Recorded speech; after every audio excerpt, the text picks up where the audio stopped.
All righty.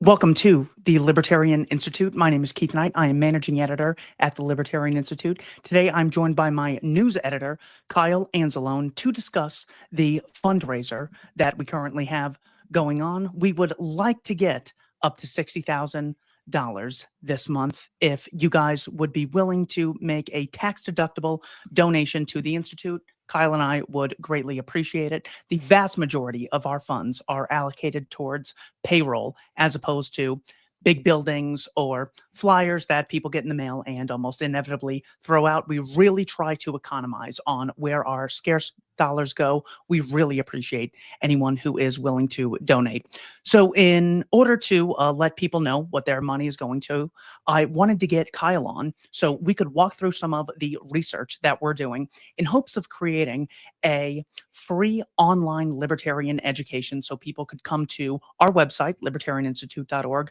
use the search engine and hear about anything, whether it's historical, philosophical, with regard to the economy, foreign policy, domestic policy, anything people want the libertarian, self-ownership, social cooperation view on. Anytime we want to achieve our ends in the world through peace and the concept of voluntarism, we want people to come to our website and really get a basic education on what libertarianism is and why it's the most important moral and empirical worldview that people should embrace. Kyle Anzalone, what are you working on as of recent? Yeah, Keith. So at the Institute, I do two podcasts. My featured one that I've done for several years now is Conflicts of Interest. 3 days a week, Monday, Wednesday, Friday, I put out a new episode of that.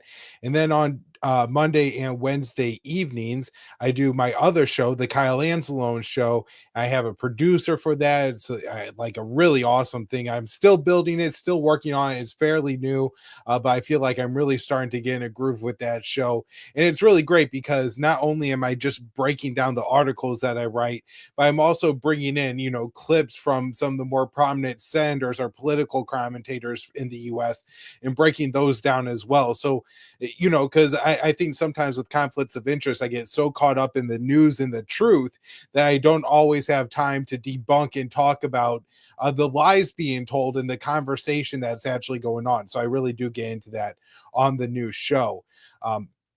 So 5 shows a week. I also do the Libertarian Institute daily debrief. So Sunday through Thursday night, in your inbox, you'll get a short little article from me on what's happening. Recently, since we've been doing the fundraiser, I've been taking a little bit of time to highlight some of our amazing staff over at the Institute. So Brad Pierce and Joseph Solis-Mullen. These are two younger, newer libertarians on the scene who are writing really great articles about foreign policy. Joe is absolutely brilliant and does such a good job getting into the China stuff. And Brad is willing to tackle any issue. And also, I really think his writing style is fun and very punchy, but it doesn't get too caught up too in the weeds. He keeps it brief, at least for the articles he writes for us. I detailed you and everything you got going on at the Institute and also all of our amazing podcasts. And so I'm doing that debrief, but a lot of times the debrief, Keith, is just like, some commentary on the news of the day. So yesterday's was on how awful Bernie Sanders' foreign policy has become and how he thinks that, Keith, get this, that our founding principles were to fight for democracies on the behalf of dictatorships, that we should go around the world in search of dictators to topple, is what Bernie Sanders thinks. But the main thing I do for the Institute is I write news articles. I've been on a pretty great pace so far this year. I think I'm closing in on the 100 mark already as far as news articles. So I'm doing 2, sometimes 3 a day at the Institute, typically covering foreign policy. I'm trying to branch into a little bit more domestic stuff, but just want to give everybody the news and break down some of the most important foreign policy stories and really boil them down to the truth. Let's start with Syria. I remember some time ago, Barack Obama said Assad must go, Gaddafi must go, we'll have to save Libya for another time. When it comes to Syria, can you walk us through what people need to know about U.S. activities in Syria? From you can start at the Obama administration, whichever place you feel is a legitimate starting point in the timeline for getting an understanding of how we went from Assad as a dictator to who Jelani is and how they took Damascus. What do we need to know about Syria? Yeah, Keith. So Syria has been just the most frustrating thing to watch over the past decade and a half now. And this is in part because for this entire time, I was a listener and then employee of Scott Horton, the director and founder of the Libertarian Institute, who saw the problem of what was going on in Syria right away and was instantly warning his audience. Because at the time, this was a lot of people, even a lot of people within the anti-war community, particularly on the anti-war left, but even anti-war libertarians and right wingers were actually somewhat encouraged by the uprising against Bashar al-Assad in Syria. They saw it as a step for freedom and against the democracy. Remember, they talked about the great moderate rebels, the doctors, the pharmacists, the lawyers who put down their pens and stethoscopes and went to the battlefield and who are going to fight Assad's brutal dictatorship and liberate Syria, in the name of freedom. But Scott was pointing out all along that this was never the case, that this was always about taking Iran down a peg. This was for Israel. So Iran would have a more complicated effort to try to support Hezbollah in southern Lebanon, which presents a threat to Israel. And that's really what this was all about. And he talked about Seymour Hersh's great reporting on the Rat Line, explaining how they were funneling jihadists and weapons from Libya, the ones they used to topple Muammar Gaddafi and wreck the Libyan state maybe forever. And then they funneled those into Syria. And now we're going to see the same thing, Keith. The borders of Libya, just like the borders of Syria, will never be the same because of what Barack Obama, Hillary Clinton, John Kerry, what happened during that administration and what continued through the Trump and then Biden administrations. And so this is just, it was utterly frustrating to watch. Scott was saying all along, what are you going to do if you're successful in Syria? Because the most powerful rebel faction was made up of first the al-Nusra Front, and then they were Harit Tahrir al-Sham, or HTS, but a group led by Abu Muhammad al-Jolani, a man who was a veteran of al-Qaeda in Iraq, who fought against the Americans in the Iraq War. He was given his own Syrian al-Qaeda affiliate, and then the Americans backed him. It seems like maybe the one unique thing about Jolani and his brand of jihadism, Keith, is that he's pretty good at PR.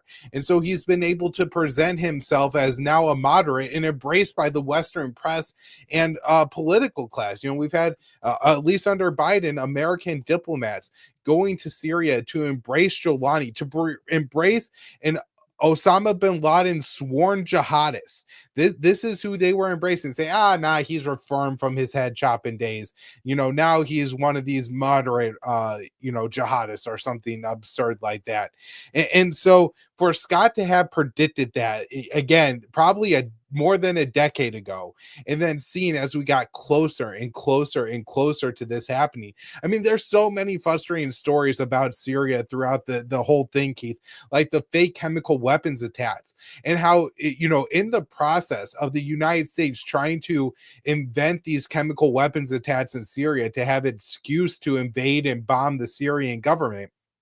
One of the other implications is that the U.S. effectively commandeered the Organization for the Prohibition of Chemical Weapons, the OPCW, the international watchdog on chemical weapons. And so now this organization just exists as a propaganda arm of the United States of America, which was once like a kind of an effective international watchdog organization. And so there's been so much that has been lost during Syria, the opportunity and the destruction of the U.S. and Russian relationship, of course. But, I guess we don't have time to get into all of that today. How did we go from we thought the enemy was communism, and then then the Berlin Wall comes down. We thought we could have peace, but then, gosh, then Saddam invaded Kuwait and we would have had it, but he really threw a wrench in things. And then after 9/11, we just have this crazy enemy, radical Islam, and we're going to have to increase the military budget from when we were opposing the communists who controlled East Germany to Vladivostok and had an alliance with the Chinese communists. They had North Korea.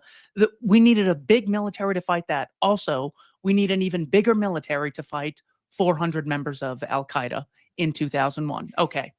So we go from that. This is a terrible, horrible enemy that their evil knows no bounds. And 20 years later, Al Qaeda more or less has their own state in Syria. How did we go from Al Qaeda's this terrible enemy that must be defeated to basically allying on the side of Al Qaeda in opposition to whether it's the Houthi government, whether it's Gaddafi's government, whether it's Assad's government? How did such a switch take place? Yeah, and so Scott Horn again, you gotta go to him because he's explained it. I've probably heard him say this 100 times, and I don't think people really understand how important this point is. But he talks about the redirection, which around 2006, the George W. Bush administration realized that they had actually made a huge mistake in toppling Saddam Hussein because they then effectively helped the Shia to ethnically cleanse the capital city of Baghdad of the Sunni. It used to be a Sunni dominated city. Now they, I think, have like one small quarter of the city that's effectively Sunni at this point, and also arranged a new Iraqi government based on direct democracy, not direct democracy, I guess, but a direct democratic election. And so the people went out and they voted for a Shia leader. And so this flipped Baghdad from a Sunni ruled in Iraq, from a Sunni ruled country to a Shia ruled country. And of course, a Shia ruled country, particularly with the Shia elements in Iraq that were long in exile in Iran during the Saddam years, that brought in a pro-Tehran government in Baghdad. And so to resurrect that mistake, the Saudis and the Americans started to back and try to interfere with other leaders in the Middle East who were perceived as or who were pro-Tehran or had a relationship with Iran. And so that, Bashar al-Assad in Syria was kind of the key player. Okay, we flipped, Iraq the wrong color, so then we'll just flip Syria the other color, and then that's going to kind of balance out policy in the Middle East, or was the thinking. And so I think, Keith, that's kind of one of those key moments. Now, when it comes to Israel and Gaza, the question that I titled this stream was, is Trump the peace president? What do we need to know about what took place with people like, I heard Steve Witkoff was heavily involved. What is Trump's view on the situation with Israel and Gaza? Has it come to an end? Is it just a temporary ceasefire that we have every reason to believe will escalate? What is important for people to know about the current circumstance of the Israel-Gaza situation?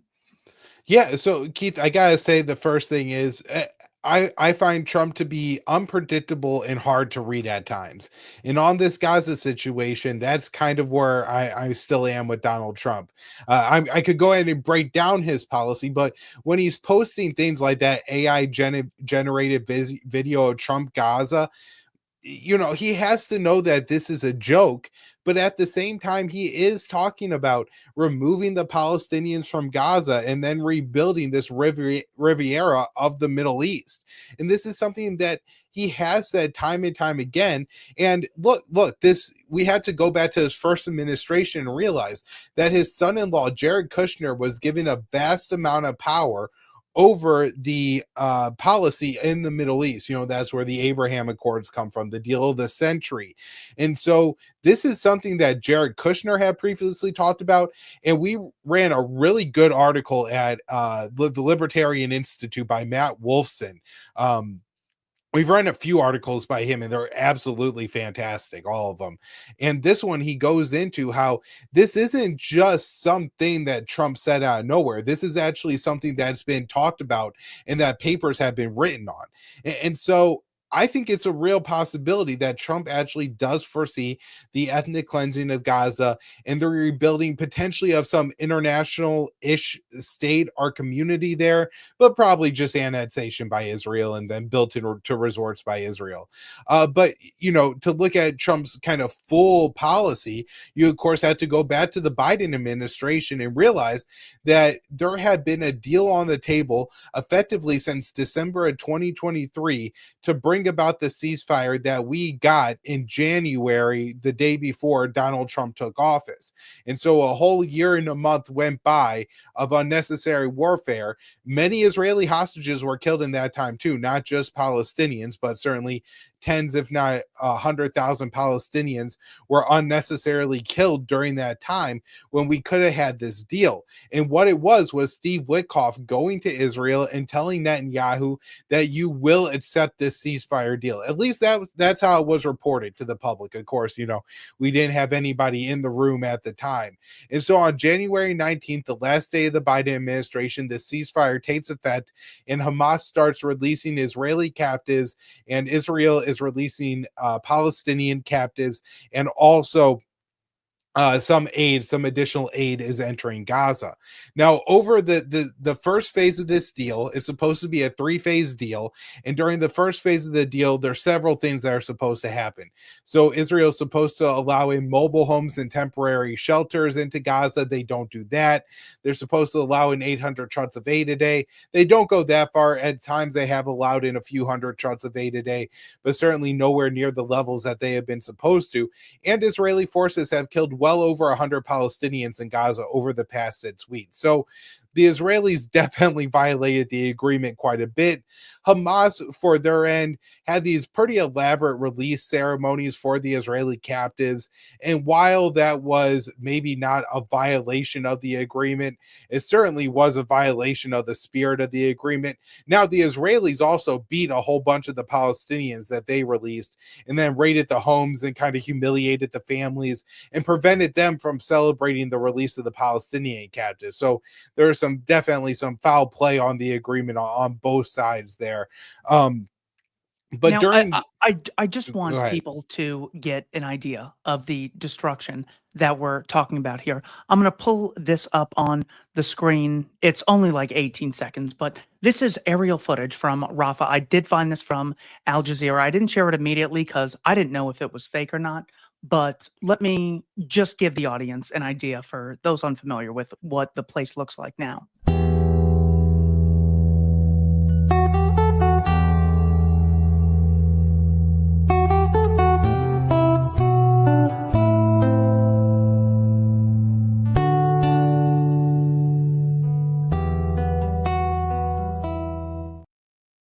It's just fascinating to see something like that. It's like, in order to justify such evil, I would assume that you have exhausted all peaceful methods, and your hands were completely tied. There was nothing you could do.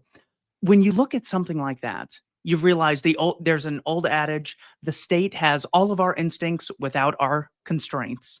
And you see, it is just fascinating that they could get people to fund this through taxation. People don't have the option of opting out of something. It would be hard to fund such evil voluntarily, or to go door to door fundraising, or having to spend your own money. Fortunately, the state can spend other people's money on this massive destruction. When it comes to whether or not the Israeli government had any options after October 7th, was there anything they could do within reason that could have made them not humiliated on the world stage? They could have gotten some retribution against Hamas. Was what we saw just like something totally necessary and their hands were tied and they were all out of options? I'm curious what your take is on this. Yeah, I mean, so of course, Keith, it's always hard to dictate when you're coming in kind of in the middle, right? Where there were a million things that Israel certainly could have done before October 7th to prevent that from happening, right?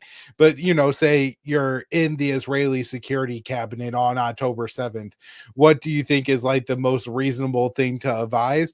I mean, there's probably going to be a significant number of airstrikes. They're going to try to target the Hamas leadership, and they're going to do some absolute absolutely brutal things in their bombing campaign. But that being said, in November of 2023, there was the initial ceasefire deal where for a week everything was paused, more aid was allowed into Gaza, and I believe about 100 Israeli hostages were released during that time. And afterwards, there were offers to extend that agreement, and the Israelis just didn't pick it up and didn't allow it to keep going. And so I do think that, reasonably, Israel should have just negotiated an end to the conflict at that time, continue to release Palestinian prisoners in exchange for the Israeli captives, and then basically just go back to Gaza how it was before October 7th, with the northern cities, particularly Jabalia, absolutely wrecked and destroyed. I mean, that's a lot of retribution, that's a lot of innocent civilians killed in that, but I don't want to call that reasonable, but I do think that would have been like something that could have happened without going full ethnic cleansing. Let's move on to Trump specifically. Here is a clip of what President Trump said the other day. One of the first meetings I want to have is with President Xi of China, President Putin of Russia, and I want to say, let's cut our military budget in half. And we can do that. It is fascinating to hear a Republican president say, I want to meet with evil communist dictator Xi Jinping. It's like, well, he just refers to him as Xi. And Putin, yeah, we can talk to Putin as well. I think this might be the best case that Trump is the peace president, talking about cutting the military budget in half.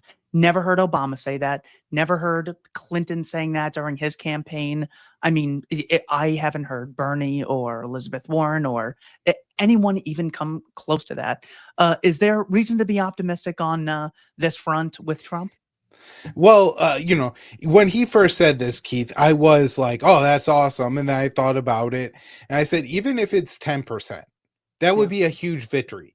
Even if the US, China, and Russia agreed to cap their military budgets, that would be a huge victory.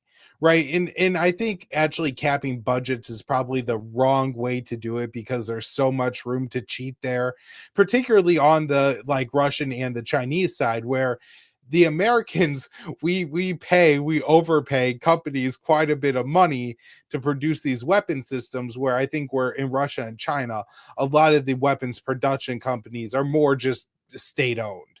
And so then they could probably really flex the prices to build more for less because they won't charge the government as much. And so, I think the real direction to go would be saying that we're going to halt all developments of all three of our nuclear programs, right? We're not going to build a new generation of fighter aircraft, right? We're going to limit the total number of cruise missiles in our stockpiles or something like that. I think that's just a far more practical way to approach this, where you're actually going to probably have room for agreement. Also, the fact that the Russian military budget is 10% of the American one would make cutting each budget in half probably fairly difficult. And so, but this is him saying something in the right direction, and I really do think that should be celebrated. The only issue is a few days after, we had Pete Hegseth release a memo saying that he wants to see 8% redirection of the defense budget each year, and this was reported as cuts, but it's not. He just wants to repurpose the money, and so that's means that we're not going to see budget cuts. And the House passed a military budget with, I think, $100 billion increase or something like that baked into it, and so this is going in the wrong direction, even if Trump's sentiment is right. Let's look at Ukraine specifically, because as surprising as that one, this one might even be more surprising. Yesterday were pretty accurate. I don't see any way that a country in Russia's position could allow them, just in their position, could allow them to join NATO. I don't see that happening. And long before President Putin, Russia was very strong on the fact that, I believe that's the reason the war started, because Biden went out and said that they could join NATO, and he shouldn't have said that. As soon as he said that, I said, you know what? you're going to have a war now, and I was right about that. This is a war that would have never happened if I were But president. you don't think it's President Biden's fault, not President Putin? I mean, he's the one. I think who picked Biden it. is incompetent, and I think when he So we have a sitting president saying that NATO expansion is the cause of the current Russia-Ukraine war. I never thought the day would come. What is it that we should know about where things stand with Ukraine? Of course, there was a very interesting exchange between Vance and Trump and Zelensky that was on camera. I do kind of like it when they fight in front of each other and the cameras are on. I love to see something like that. Any encouraging signs with avoiding a potential nuclear war with Russia? I mean, I do think everything we've heard from Trump on the Ukraine issue makes it sound like he's prepared to negotiate with Russia on reasonable terms to end the war. As unreasonable as he is on Gaza, calling for the ethnic cleansing of the Palestinians, what he is laying out when it comes to Ukraine, I can't believe an American president is saying it. Now, he needs to go a step further because he keeps saying this thing, saying, when Biden promised them NATO, I knew he was going to invade. If I were president, this would have never happened. He needs to, for once, take 3 minutes to explain that what the Biden administration did is they told the Ukrainians and the Russians that one day Ukraine would join NATO. And they said that publicly over and over and over again. And then they started to send weapons and they started to treat Ukraine as a de facto member of NATO. However, behind the scenes, they were telling the Ukrainians that we're not going to allow you into NATO. And so what they were doing, and this is explicit, the CIA was in Ukraine. They had a ground branch training Ukrainians in the United States of America on sabotage acts, on acts of essentially terrorism and insurgency, because what they were trying to do was to provoke the Russians to invade Ukraine, essentially take over and occupy the country, and then for Ukraine to launch an Afghan-style resistance against the Russians. Right? This is what Hillary Clinton was laughing about as the Russians invaded Ukraine. She said this is going to be another Afghanistan. Well, how the hell did that work out for the Afghans? Right? Like over 1 million of them died in that war. That is an awful fate for the Afghans, but this wasn't about Ukraine. This was never about Ukraine. This was about baiting Russia into a war to weaken Moscow. Because look, Keith, it's like a game of Risk, right? Even if Russia has far more units, what you need is for them to continue rolling the dice. So they continue to have to waste units, right? They're losing tanks, they're losing men, they're spending money. We know how this works in the United States of America. We sent hundreds of thousands, millions of our young men to the Middle East.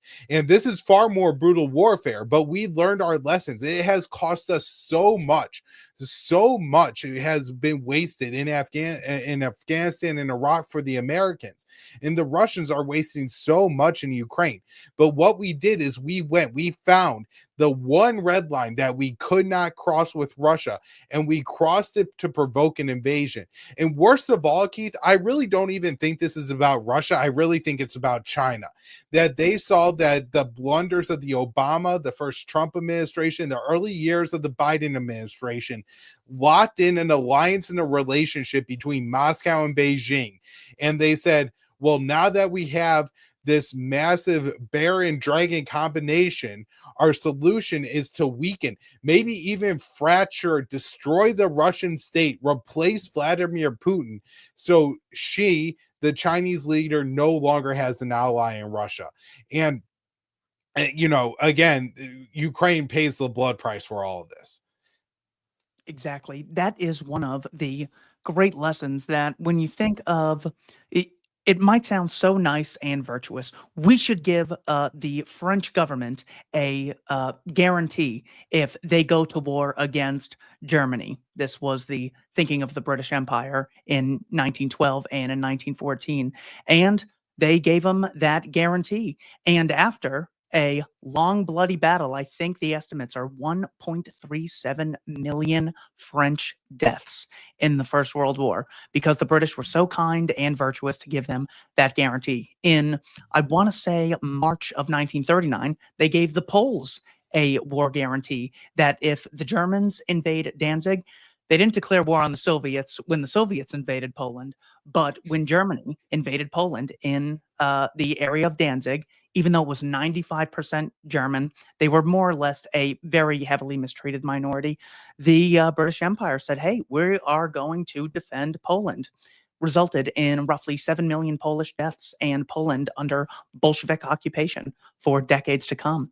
So people so often think that they are the good guy in the story, saying, I want to send weapons to Ukraine. Adam Kinzinger says, I'll put the American flag and the Ukrainian flag in my Twitter, but that's how dedicated I am to this fight. And of course, we end up seeing the Ukrainians bear the cost for, all of this behavior. I will say another good thing about Hegeseth was what he said the other day. I should have that clip. Let me just play what Hegeseth said the other day, and then we'll close out Ukraine with any final comments you have. Minsk 3.0. That said, the United States does not believe that NATO membership for Ukraine is a realistic outcome of a negotiated settlement. Instead, any security guarantee must be backed by capable European and non-European troops. If these troops are deployed as peacekeepers to Ukraine at any point, they should be deployed as part of a non-NATO mission, and they should not be covered under Article 5. There also must be robust international oversight of the line of contact. To be clear, as part of any security guarantee, there will not be U.S. troops deployed to Ukraine. All right. Anything else about Ukraine that we should know before moving forward? Yeah, just don't fall for the bait that this is, some war of good versus evil. And, I was listening to Fareed Zakaria saying that the Americans should know who to root for, as if we should dictate our policy like you root for your favorite football team or something like that. And just time after time, the politicians talk about this as if this is a democracy standing up against a dictatorship when, look, one of the leaders is within their election term and the other one isn't. And that, Putin was elected recently and Zelensky has overstayed his mandate. Now, I don't think that should be the ultimate arbiter of who's a dictator and who's a democratically elected president. And I wouldn't necessarily label Zelensky a dictator. However, Ukraine is not a democracy. Zelensky has banned his political opposition. He's raided and seized assets of churches that he thinks are too close to the Kremlin. He's taken Russia as an official language. Ukraine has language laws. One of Zelensky's own movies was banned before he was president because it was in Russian. Right. And so there are pretty strict laws in Ukraine against the Russian minority there, a significant minority. And so we shouldn't pretend that this is some democracy like, the United States of America or Canada. But this is what we pretend with all of our allies, right? Where Israel is somehow heralded as a liberal democracy in the Middle East, except that status only applies to the Jews. Never mind that they draw their borders around a population that's a majority Palestinian Arab, and that those people are treated as third-class citizens, most of them with no right to vote on the government who has the monopoly on force over them. But we're just going to say, Israel is the one democracy in the Middle East, the only liberal state in the Middle East. Of course, Palestinian children could be taken from their beds in the middle of the night by Israeli soldiers and forced to sign documents in Hebrew, a language that they don't speak. But no, this is the great democracy of the Middle East. And so it's just all slogans. It's all slogans. Of course. Yeah. I would love to say, let's have like 10 metrics or boxes to check, and you can tell me who's a democracy and who's not. Because as JD Vance brought up in the White House, at the White House the other day, he said, you are having to conscript soldiers. people having to fight in a war against their will. For all the talk I hear about the exploitation that can occur in the voluntary sector and the need for OSHA because workers might get mistreated, this is the most brutal, evil, unnecessary mistreatment of the working class that I have ever come across. Conscripting them, there was like the no leave policy, all men ages 18 to 60. Zelensky said that they've had I think he said on Lex Friedman's show that they've had 8 million refugees like leave Ukraine. The place is like emptied, and it's not the average person getting killed with these men on the front. These are your construction workers. These are the great builders in society. These are, the people you want building infrastructure and everything. And that's who's getting killed. Also, we can make sure Zelensky stays on the throne, which controls Donetsk, Luhansk. What are the places that are like up for grabs? So is Putin saying he wants all of Ukraine, or is it certain areas? Yeah, well, first, Keith, is in some of these videos of like, mothers like trying to whack the military conscripting their sons are just absolutely heartbreaking to see, or men pulled away from their families or something like that on the side of the street. I mean, this is just like separating families, and just seeing lives destroyed and ended in front of you is so horrific. But yeah, as you're pointing out there, Putin's demand when he started the conflict was for essentially the Minsk agreement to be recognized and Russian sovereignty over the Crimean Peninsula to be recognized. And the Minsk agreement would have kept just the Donbass, just the two oblasts of Donetsk and Luhansk as autonomous republics of Ukraine. And so they would have had a good amount of autonomy. They still would have gotten to vote in Ukrainian elections, which I think is the situation that Russia wanted going forward, is for there to be about like a 50-50 split in Ukraine between people who wanted a pro-Moscow, or at least a government that was open to Moscow, and governments that were more European or NATO-centric to keep Ukraine as this bridge state. But as the war went on, Putin first, and I think this is, was on the table up until April or March of 2022, when the Istanbul agreements were almost signed. This is what was in there. After that point, I think the terms changed when Russia annexed and then held referendums in the Donbass republics and also Zaporizhia and Kherson, two southern Ukrainian oblasts that Russia has since annexed. And so I do think Russia is going to demand at least the portion of those territories they already control. In Luhansk, I think that's like 90-something%. In the others, I think it's actually in the 60s to 70s.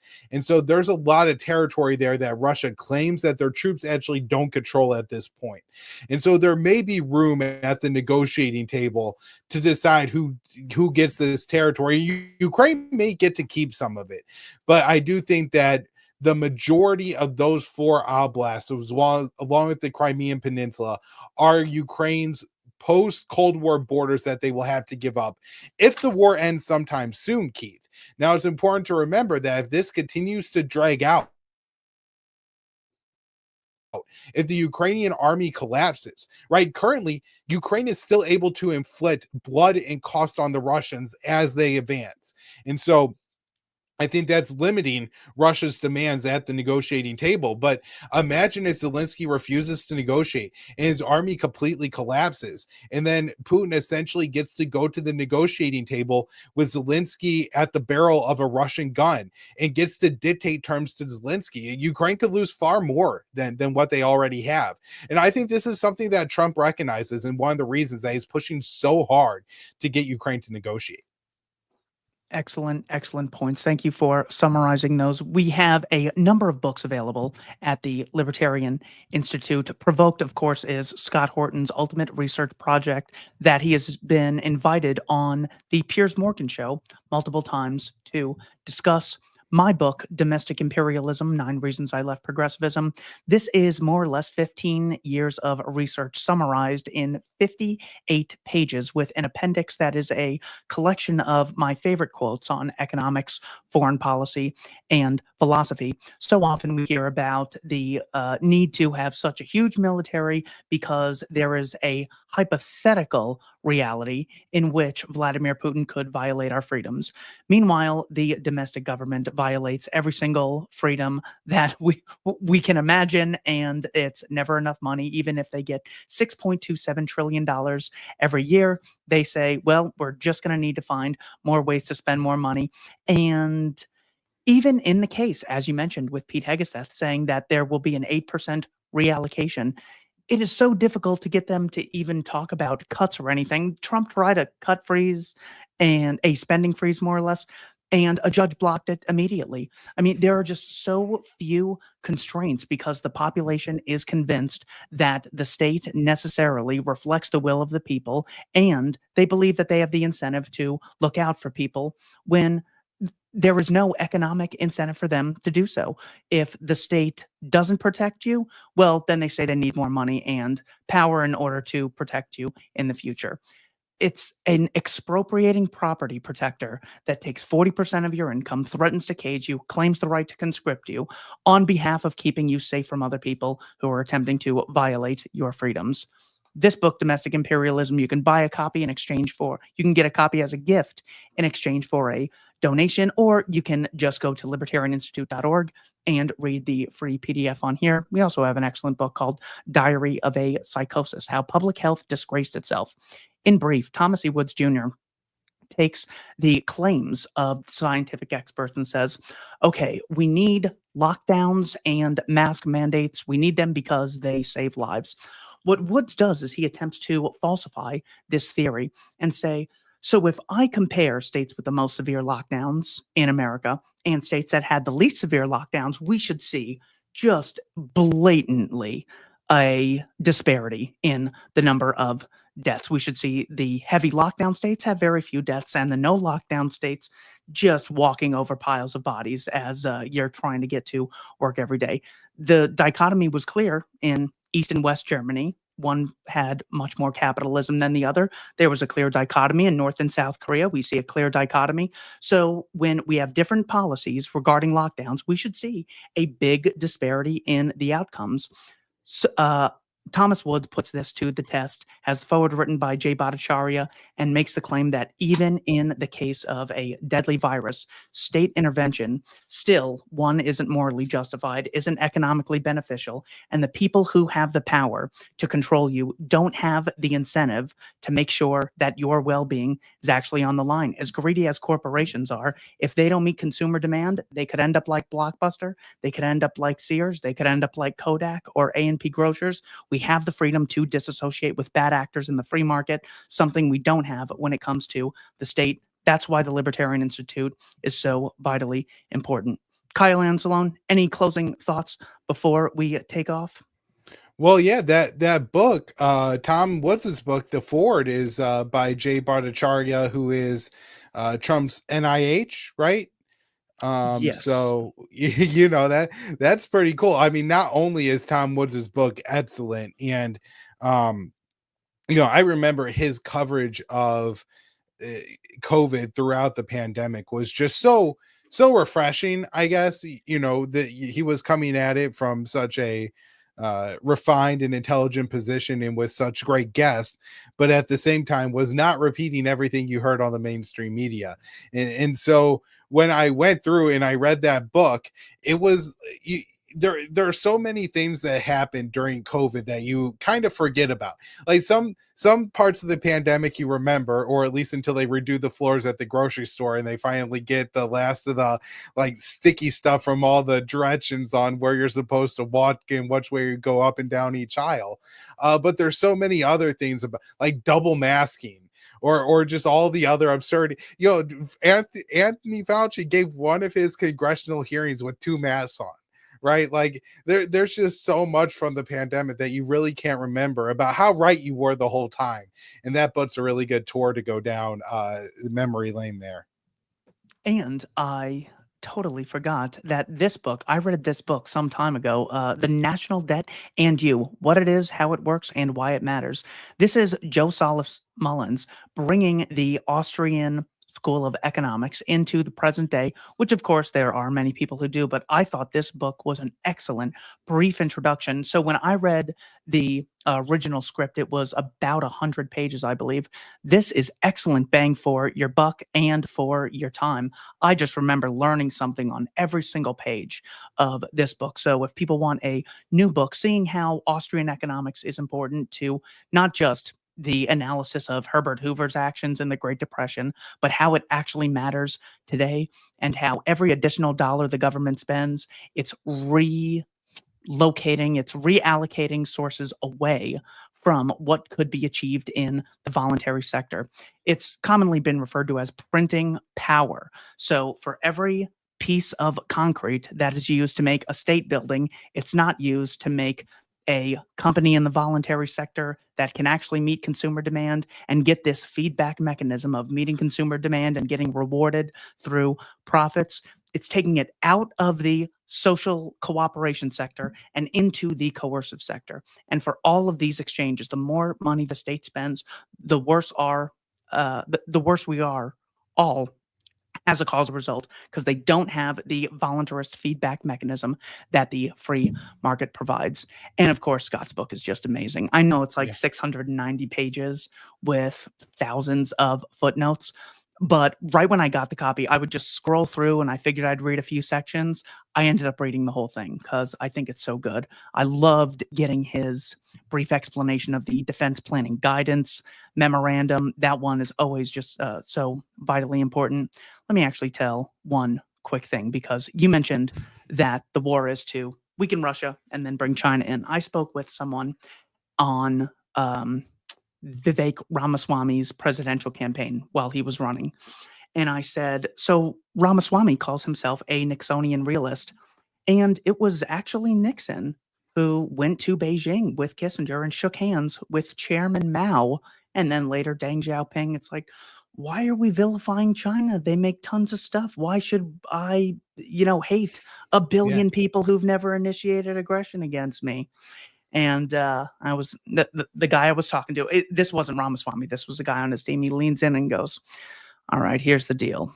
It's exactly what Nixon did, but it's the other way around. China was the weaker one when it came to the Soviet Sino collaboration, more or less alliance. So we broke China off from the Soviets, and that isolated them. What we're trying to do now is be friends with Putin so we could isolate China." This was maybe my favorite person on the campaign. This was the best that we were dealing with. We are in such a moral deficit when it comes to the people that we have options for. That's why I think this work at the Libertarian Institute is so valuable, because people should hear that immediately and go, okay, I don't like Xi, but I know that any military conflict is going to involve tons of people in Taiwan getting their heads blown off. The chances of being born are so slim. I was just reading it the other day. It's like a 1 in 1 trillion chance that you will be born compared to, every other possibility that could take place with who comes to life. And these people roll the dice on millions of lives of human beings. It's just so evil and so cruel that's why I am so motivated. And I'm so proud of the team that we have at the Institute just fighting against this. All right. So we know that China's going to be the next villain. What are some things people should look out for? What are maybe some propaganda methods that will be used that you want to warn us about so we don't get tricked again? Lessons from previous conflicts. What do we need to know about not getting fooled into a war with China over Taiwan? Right. Well, if people want like the short primer on it, Joe Mullen's book, you were just talking about his other book about the economy, but his first book for the U.S. was not for the U.S., for the Libertarian Institute, was The Fate China Threat. And so I would definitely recommend reading that. If you hear something I say today and you want to know more about it, read that book. So, with China, Keith, there's a number of different factors, and, separating the economic from the military one, I think is important, where there is real economic competition between the United States and China. And I think there are probably some real business related complaints that Americans have with the way Chinese do business and things like that. But that being said, the thing I hear most often right now when it comes to China and Taiwan is that if the US loses in Ukraine, then China's going to take Taiwan. And I think that really misunderstands what Xi and the Beijing are kind of looking at when it comes to Taiwan. I think they see it as a far longer situation. But both Beijing and Washington, as you mentioned, with Nixon opening up and everything like that, the deal was there was a one China policy in both countries, recognizing that mainland China and Taiwan were a part of the same political entity. And so that kind of is the case. And China sees all U.S. interference and involvement with Taiwan as essentially meddling in internal Chinese affairs. But they've been pretty flexible with how much they're allowing the Americans to interact with the Taiwanese. It seems that they're starting to get more and more concerned as the U.S. makes these comparisons between Ukraine and Taiwan, and particularly now that the U.S. is sending Taiwan, not just selling the Taiwanese weapons, but just giving them away for free. So I think that's kind of the big flashpoint. And I think we do probably have something to worry about with the Trump administration, as reasonable as he has been when it comes to Ukraine. He just doesn't seem to have that approach when it comes to China, nor do a lot of the people around him, who will say things like Vivek said, which is, we have to get closer to Russia to break them off from China, because that's the real enemy. And I hear you say that, and I think that's the most reasonable foreign policy that somebody near Washington could express, right? Because the consensus is we have to take on everyone all the time, never back down from anything. And if one single country that the U.S. doesn't approve of does anything on the international stage, then the whole empire is going to crumble and fall apart if we don't do everything we can to stop it. And so at least that's like a real policy that you could see somebody articulating, versus this insanity that we usually have going on. But it's just so easy to create hysteria about China in the U.S. Unfortunately, I remember when the Chinese weather balloon drifted off course and flew over the United States, that I actually had a relative call me crying, worried about that flying over their home. And so the idea that they could drum up a war with China, I think, is something that we really have to worry about. Exactly. Yes. NSA more or less now brags about how they can spy on the rest of us. Edward Snowden leaks the PRISM documents. They spy on all of us, but a weather balloon, we might have to exchange nukes over. That is just too far. No balloons allowed that could spy on us, but you can't voluntarily choose to download the TikTok app. That might risk some of your data, but the NSA explicitly collects everything and has billions of documents on the American people, which they otherwise wouldn't want. Now, when it comes to them, of course, they have classified information that we can't read, and they work for us, apparently. They spy on us, we can't spy on them, and we're the boss in this situation. It is just so ridiculous. Help yourself be able to see through this blatantly ridiculous propaganda at libertarianinstitute.org. Thanks to everyone for watching. Kyle Anzalone, thank you for your time, brother. Thanks, Keith.